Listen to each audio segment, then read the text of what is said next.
श्रोत्यांनो, आज आम्ही रूथ ह्या पुस्तकाला सुरुवात करीत आहोत आणि रूथच्या पुस्तकाचा परिचय प्रथम आपण करून घेणार आहोत. जर आपणाजवळ जुना करार आहे तर अवश्य उघडा रूथचे पुस्तक. आपणातील किती लोकांनी रूथचे पुस्तक वाचले आहे? कदाचित बऱ्याच लोकांचे उत्तर होय असेल, परंतु काहींनी अजूनही हे पुस्तक वाचलेले नाही. आपणातील बऱ्याच लोकांना हे सुद्धा माहीत नाही की हे पुस्तक पवित्र शास्त्र बायबलमध्ये कोठे आहे. ह्या पुस्तकाचे जे नाव आहे श्रोत्यानो, जे शीर्षक आहे ते ह्या पुस्तकाच्या नायिकेच्या नावावरून देण्यात आले आहे. रूथ एक मवाबी मुलगी होती, दावीद राजाची पणजी होती, परंतु ती एग्लोन जो मोआबचा राजा होता त्याची मुलगी होती किंवा नाही ह्याविषयी मात्र मतभेद आहेत. ह्या पुस्तकाचा लेखक निनावी आहे, अर्थात त्याचे नाव माहीत नाही. कदाचित शमवेलाने हे पुस्तक लिहिले असावे असा तर्क आहे, परंतु केव्हा व कोठे लिहिले हे कोणालाच माहीत नाही. वेगळ्या चर्मपत्रावर लिहिलेले हे पुस्तक पेंटेकॉस्टच्या म्हणजे हंगामाच्या सणाच्या वेळी वाचण्याची प्रथा होती. अनागोदीच्या काळात इस्रायलचे कौटुंबिक जीवन कसे होते हे समजण्यासाठी रूथचे पुस्तक व शास्त्री या पुस्तकातील आरंभीचे अध्याय आम्ही एकत्र वाचावेत. या पुस्तकात ख्रिस्ताचा पूर्वज दावीद याचा वंश विशेष करून मांडण्यात आला आहे. मसीही राष्ट्रामध्ये मसीहाच्या कुळाचा आरंभ कसा झाला हे येथे सांगण्यात आले आहे. याच राष्ट्रामध्ये सुमारे 1000 वर्षानंतर मसीहाचा जन्म होणार होता. ह्या पुस्तकाची निश्चित तिथी काही लोकांच्या मते इस्रायलांच्या नंतरच्या राजाच्या काळात हे लिहिल्या गेले असावे किंवा जेव्हा यहुदी लोक बाबेलातून वापस आलेत त्यानंतर लिहिल्या गेले असावेत अशी मानतात. रूथच्या पुस्तकात ज्या घटनांचा उल्लेख आहे त्या दावीद राजाच्या जन्मापूर्वीच्या 2 पिढ्यांच्या आधीचा वृत्तांत आहे.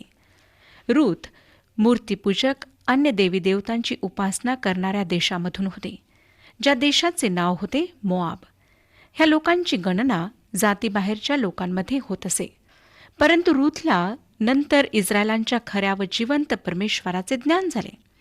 ज्याप्रमाणे बवाजने म्हटले, ज्या इस्रायल देवाच्या पंखाखाली आश्रय घेण्यास तू आली आहेस तो देव तुला या सर्व गोष्टींबद्दल आशीर्वाद देव. श्रोत्यानो, ह्या पुस्तकात फक्त 4 अध्याय आहेत. हे पुस्तक लहानसे आहे आणि अध्यायसुद्धा लहान आहेत, परंतु तरीसुद्धा ह्यात फार उच्च संदेश आणि सामर्थ्य भरलेले आहे. ह्यामध्ये अशा वंशावळीचा उल्लेख आम्हाला सापडतो जी आम्हाला प्रभू येशू ख्रिस्तापर्यंत नेते. अर्थात येशू ख्रिस्ताचा जन्म कुठल्या वंशात झाला, त्याचे पूर्वज कोण होते हे आम्हाला ह्या पुस्तकातून कळते. तो दाविदाच्या वंशातून आला हे ह्या पुस्तकात अगदी स्पष्ट आढळते. काही टीकाकार सांगतात की ह्या पुस्तकाचा उद्देश येशू ख्रिस्ताची वंशावळी सांगणे आहे. मी ह्या मताशी जरी सहमत असले तरी फक्त हाच उद्देश आहे ह्याशी मात्र मी सहमत नाही. येशू ख्रिस्ताच्या ह्या जगात येण्यासंबंधाने हे पुस्तक महत्त्वाचे आहे. ह्या पुस्तकाशिवाय आम्ही दाविदाच्या घराण्याला यहुदा वंशासोबत जोडू शकत नाही. पवित्र वचनातील ही एक फार महत्त्वाची शृंखला आहे जी उत्पत्तीपासून आरंभ होऊन बेथलेमातल्या गव्हाणीपर्यंत, नंतर क्रुसावरच्या मृत्यूपर्यंत, मुकुटापर्यंत आणि दाविदाच्या सिंहासनापर्यंत, ज्यावर एक दिवस आमचा प्रभू येशू बसणार आहे, तेथपर्यंत आहे.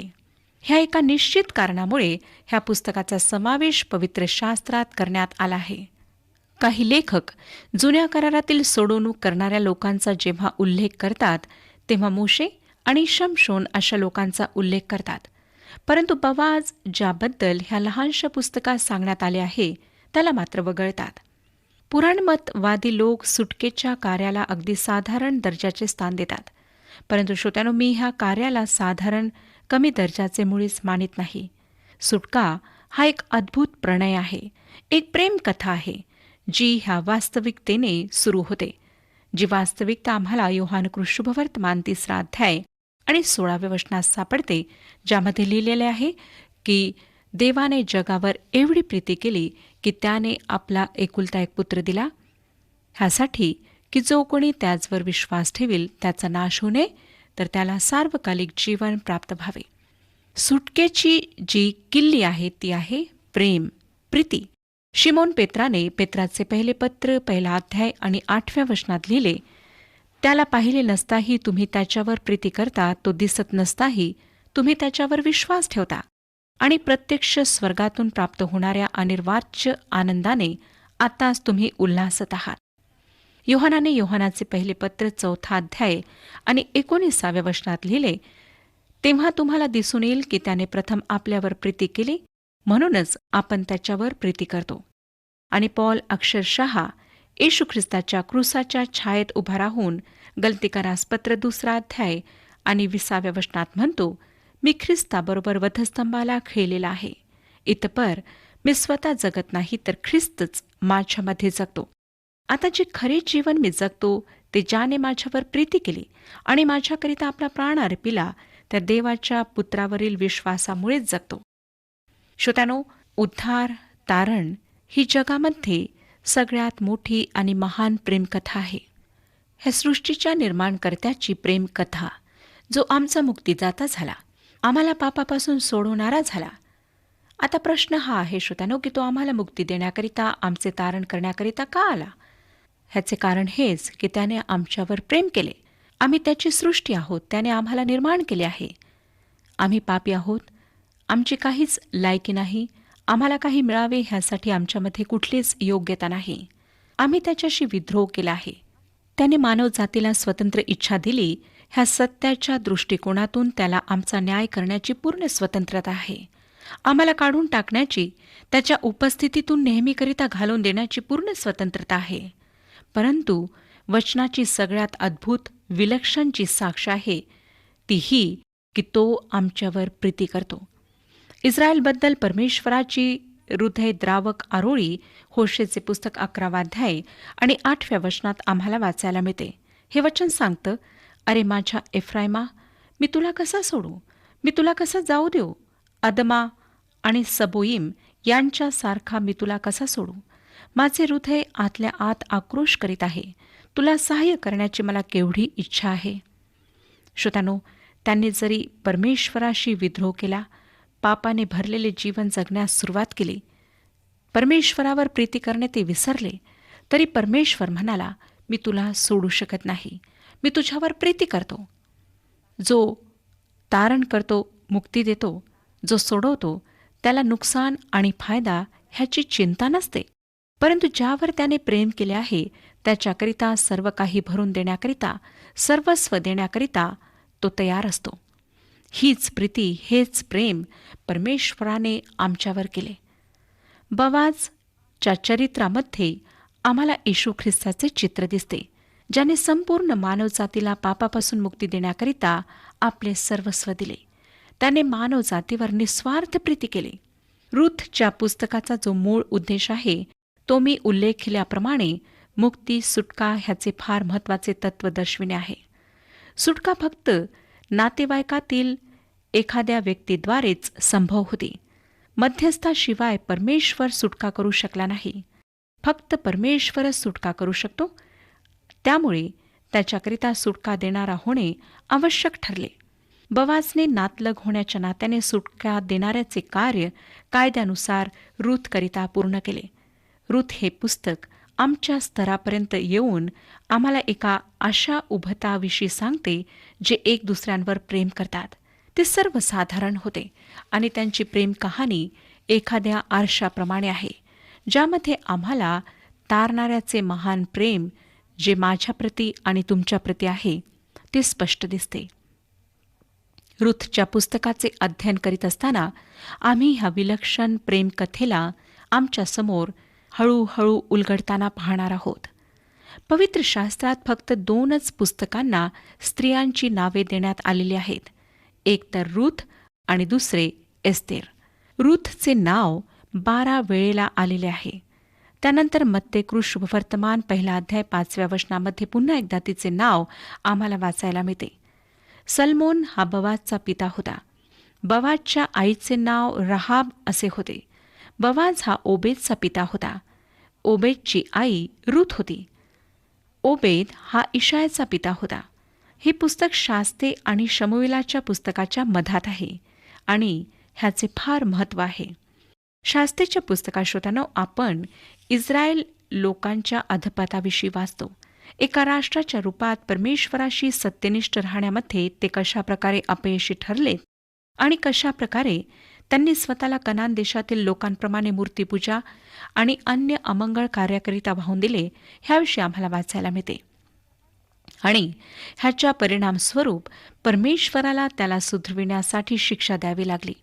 शत्रूंना त्यांच्यावर वर्चस्व करण्यास परमेश्वराने सूट दिली आणि वारंवार स्वतःची कृपा, स्वतःची दया प्रगट करून परमेश्वराने त्यांच्या सोडवणुकीसाठी शास्त्यांना उभे केले, ज्यांनी त्यांची शत्रूंच्या दास्यातून सुटका केली. रूथचे पुस्तक पहिल्या वचनाने शास्त्रेच्या पुस्तकाशी जोडल्या गेले आहे. हे वचन आम्हाला सांगतं की शास्त्यांच्या आमदानीत देशात दुष्काळ पडला. फार पूर्वी ज्यावेळी इस्रायलावर शास्त्यांची सत्ता होती, त्यावेळी बेथलेम येथील अलीमलेक नावाच्या कोणा एका माणसाने देशात दुष्काळ पडल्यामुळे देश सोडला व तो मोवाब देशात राहावयास गेला. अलीमलेकद्वारे प्रांत सोडण्याने ह्या पुस्तकाची सुरुवात होते आणि शेवट दाविदाच्या नावाने होतो. दावीद जो परमेश्वराच्या हार्दिक इच्छेनुरूप होता. शास्त्री आणि शमूएलाच्या पुस्तकामध्ये हा एक संबंध आम्हाला पाहायला मिळतो. शास्त्रेच्या पुस्तकात इस्रायलांद्वारे परमेश्वराचा त्याग दिसतो, तर रूथच्या पुस्तकात मुक्ती देणाऱ्याचे चित्र स्पष्ट दिसते. श्रोत्यानो, ह्या पुस्तकाचे अध्ययन करीत असताना आम्ही स्वतःचे सुद्धा परीक्षण करूया आणि पाहूया की परमेश्वर ह्या पुस्तकाद्वारे आम्हाला काय सांगू इच्छित आहे. रूथचे पुस्तक पहिला अध्याय आणि पहिलं वचन मी आपणाकरिता वाचत आहे. शास्त्यांच्या आमदानीत देशात दुष्काळ पडला. त्या समयी बेथलेम यहुदा येथील एक पुरुष आपली स्त्री व 2 पुत्र घेऊन मोवाब देशात काही दिवस राहावयास गेला. हे वचन ज्याद्वारे रूथच्या पुस्तकाचा आरंभ होतो ते बऱ्याचशा महत्त्वपूर्ण गोष्टींशी संबंधित आहे. इतकेच नाही, परंतु आजच्या आधुनिक समाचारपत्राप्रमाणे बरीचशी माहिती हे आम्हाला पुरविते. समाचारपत्रात आपण लक्षात घेतले असेल की कुठल्याही बातमीच्या पहिल्या वाक्यात आम्हाला बरीचशी माहिती देण्यात येते. पुष्कळदा पहिले वाक्य एक पूर्ण परिच्छेद असते, ज्यामध्ये आम्हाला पूर्ण गोष्ट, अर्थात ती घटना कोठे, केव्हा व साधारणपणे कशी झाली ते सांगण्यात येते. श्रोत्यानो, परमेश्वराचा पवित्र आत्मा फार चांगला बातमीदार आहे आणि ह्या पहिल्याच वचनात आम्हाला वेळ व ठिकाणाविषयी तो माहिती देतो. ह्यावेळी शास्त्यांची सत्ता होती. भयंकर वाईट परिस्थिती होती. अंधकाराने व्यापलेले दिवस होते. एका अर्थाने इस्रायल राष्ट्राच्या इतिहासात ते दिवस सगळ्यात भयंकर अंधकाराचे होते. आपणास कदाचित आठवत असेल की इस्रायली मिसर लोकांच्या दास्यात होते. परमेश्वराने त्यांना रक्ताने आणि सामर्थ्याने सोडवले होते. निर्जन अरण्यातून तो त्यांना घेऊन आला. नंतर वचनदत्त देशात, प्रतिज्ञा केलेल्या देशात त्यांना तो घेऊन गेला. आपणाला वाटेल की ही नवी पिढी, ज्यांच्या पूर्वजांना भयंकर गुलामी काय असते हे माहीत होते, ज्यांनी त्या गुलामीचा अनुभव मिसर देशात घेतला होता, ते आता परमेश्वराची सेवा फार चांगल्या प्रकारे करतील, त्याला भिवून वागतील.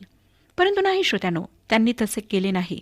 शास्त्रेचे पुस्तक आम्हाला इस्रायलाच्या परमेश्वरापासून दूर जाण्याच्या शोकांतिकेला आणि नीच प्रकारच्या वर्तनाला सांगते. कशाप्रकारे लोकांनी जिवंत आणि खऱ्या परमेश्वराची सेवा करायला सुरुवात केली आणि त्याच्यापासून फिरून त्यांनी मूर्तीपूजा आणि नैतिक भ्रष्टाचार कसा सुरू केला, त्याचा पुन्हा धावा केला, जेव्हा शत्रूंनी त्यांना भयंकर दासत्वात ठेवले व त्यांच्या सोडवणुकीसाठी शास्त्यांना परमेश्वराने उभे केले व त्यांना सोडवले, ह्याविषयी सांगते. जे लोक असे म्हणतात की आमच्या देशात आत्मिक जागृती, संजीवन यायला हवे किंवा क्रांती व्हायला हवी, तर मी त्यांच्याशी सहमत आहे. परंतु श्रोत्यानो, जर खरोखरच आपली इच्छा आहे की संजीवन यावे, आत्मिक जागृती यावी, क्रांती घडून यावी, तर संजीवनासाठी नाही, तर आमच्या मंडळांना, आमच्या लोकांना तू अग्नीतून, छळातून आणि त्रासातून ने, अशी आम्ही परमेश्वराजवळ प्रार्थना करायला हवी. आपणास आढळेल की मंडळांमध्ये, लोकांमध्ये जेव्हा जेव्हा त्यांच्यावर छळ आला, त्यांना त्रास सहन करावा लागला, तेव्हा आत्मिक जागृती निर्माण झाली. इतिहासात आपण पाहतो की ज्यावेळी लोकांवर सतावाला, त्यांचा छळ झाला, तेव्हाच मंडळांची वाढ झाली, लोकांमध्ये आत्मिक वाढ झाली, लोक आध्यात्मिक रूपाने जागृत झाले. ह्याच प्रकारे इस्रायल राष्ट्रात सुद्धा जागृती आली. जेव्हा ते खऱ्या व जिवंत परमेश्वरापासून दूर गेलेत, त्याला विसरलेत, ज्याने त्यांना बोलावले निवडले त्या परमेश्वराला ते विसरले, तेव्हा त्यांच्यावर परमेश्वराचा न्याय प्रगट झाला. परमेश्वराने त्यांना शत्रूंच्या ताब्यात दिले, गुलामगिरीत टाकले. शत्रूंद्वारे त्यांचा पराजय झाला आणि त्या भयंकर त्रासाच्या संकटाच्या काळात त्यांनी परमेश्वराचा धावा केला.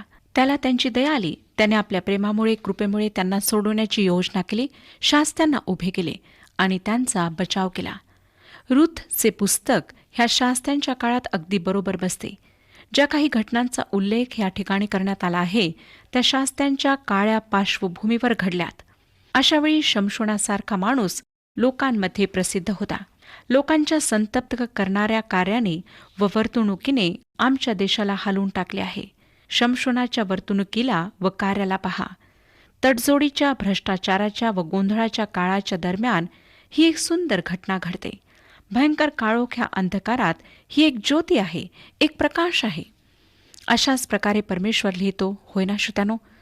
पापाच्या काळ्या पार्श्वभूमीवर तो तारणाची सुंदर गोष्ट लिहित आहे आणि शास्त्यांची काळी पार्श्वभूमी असलेल्या पडद्यावर ही लहानशी गोष्ट चित्रित करीत आहे.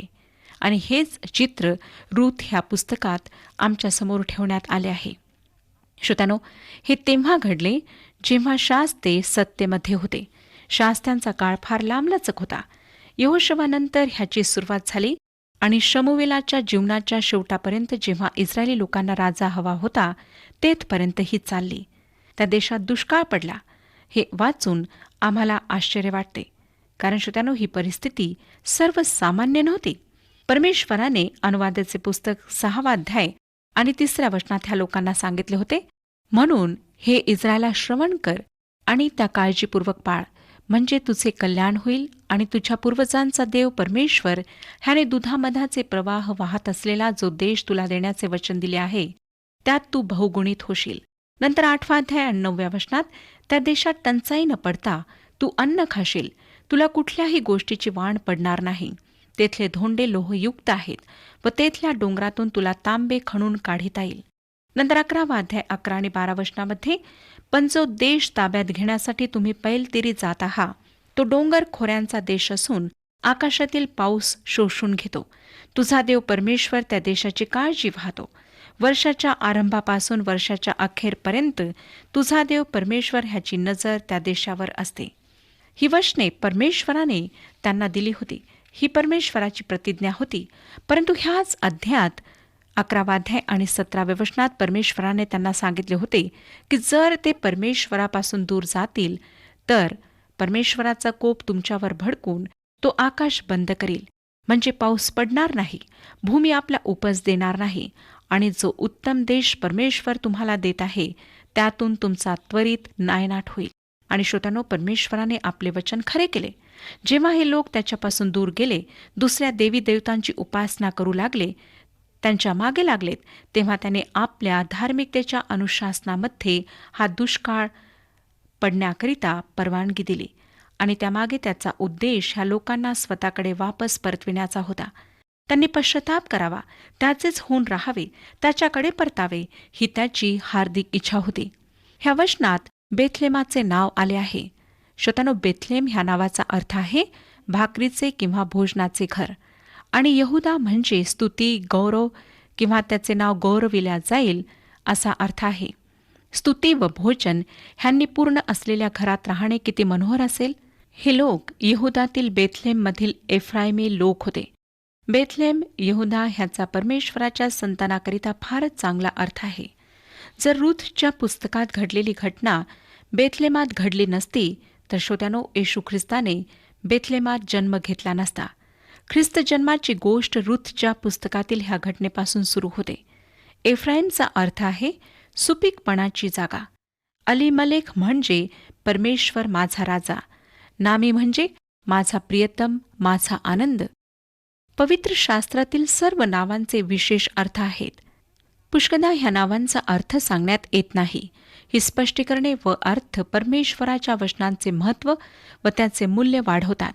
ह्या नावांच्या अर्थावरून आम्हाला कळते की परमेश्वराने स्वतःच्या लोकांना किती अद्भुत आशीर्वाद दिलेत. 2 आणि 3 वचन सांगतं, त्या पुरुषाचे नाव अलीमलेख, त्याच्या स्त्रीचे नाव नामी व त्याच्या 2 पुत्रांची नावे मेहलोन व खिल्लोन अशी होती.